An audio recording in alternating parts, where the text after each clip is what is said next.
ಒಬ್ರು ಹಾಜಿಯರು ತನ್ನ ಕುಟುಂಬದಲ್ಲಿ 400 ಜನರನ್ನ ಪಾಪವನ್ನು ಕ್ಷಮೆಯನ್ನು ಮಾಡಿಸ್ತಾರಂತೆ. ಒಬ್ರು ಹಾಜಿಯರು, ಸುಬ್ಹಾನ್ ಅಲ್ಲಾಹ್. ಯಾರಾದ್ರೂ ವ್ಯಕ್ತಿ ಹಜ್ಜಿಗೆ ಹೋಗಿದ ನಂತರ ಅವ್ರು ದುವಾ ಮಾಡಿದ್ರು, ಯಾ ಅಲ್ಲಾಹ್ ಕ್ಷಮೆಯನ್ನು ಮಾಡು. ಮೊದಲೇ ಮಾತು, ಹಜ್ಜಿಗೆ ಹೋಗಿದ್ರು, ಇಡೀ ಪಾಪ ಕ್ಷಮೆ ಆಗಿದೆ.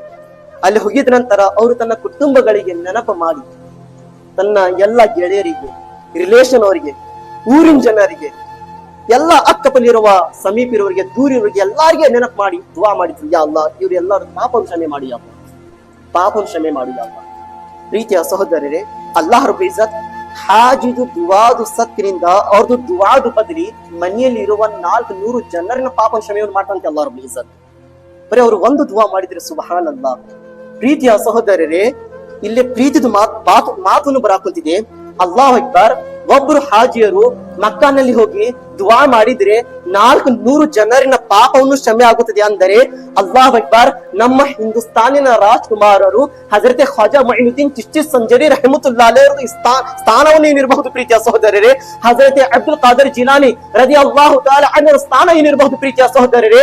ಬರೀ ಒಬ್ಬ ವ್ಯಕ್ತಿ ಹಜ್ಜಿಗೆ ಹೋಗಿದ ನಂತರ 400 ಜನರನ್ನ ಪಾಪವನ್ನು ಕ್ಷಮೆಯನ್ನು ಮಾಡಿಸ್ತಾನೆ ಅಂದರೆ ಅಲ್ಲಾಹ್ ಅಕ್ಬರ್. ನಮ್ಮ ಪ್ರೀತಿಯ ಪ್ರವಾದಿ ಮುಹಮ್ಮದ್ ಮುಸ್ತಫಾ ಸಲ್ಲಲ್ಲಾಹು ತಆಲಾ ಅಲೈಹಿ ವಸಲ್ಲಂ ಅವರು ಬರೀ 400 ಜನರ ಪಾಪ ಕ್ಷಮೆ ಮಾಡಿಸೋದಿಲ್ಲ, ಕಯಾಮತ್ ದಿನದಲ್ಲಿ ಇಡೀ ಉಮ್ಮತ್ತಿನ ಜನರನ್ನ ಪಾಪವನ್ನು ಕ್ಷಮೆಯನ್ನು ಮಾಡಿಸಿ ಎಲ್ಲಾ ಜನರಿಗೆ ಸ್ವರ್ಗ ತಗೊಂಡು ಹೋಗ್ತಾರೆ ಪ್ರೀತಿಯ ಸಹೋದರರೇ.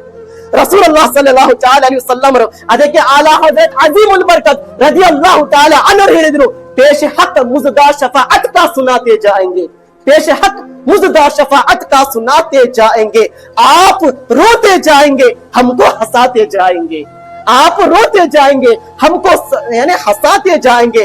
उस अतें दी है खुदा ने जिनको दामने महबूब की, उस अतें दी है खुदा ने दामने महबूब को, जुर्म खुलते जाएंगे और आप छुपाते जाएंगे, जुर्म खुलते जाएंगे और आप छुपाते जाएंगे. ಪ್ರೀತಿಯ ಸಹೋದರರೇ,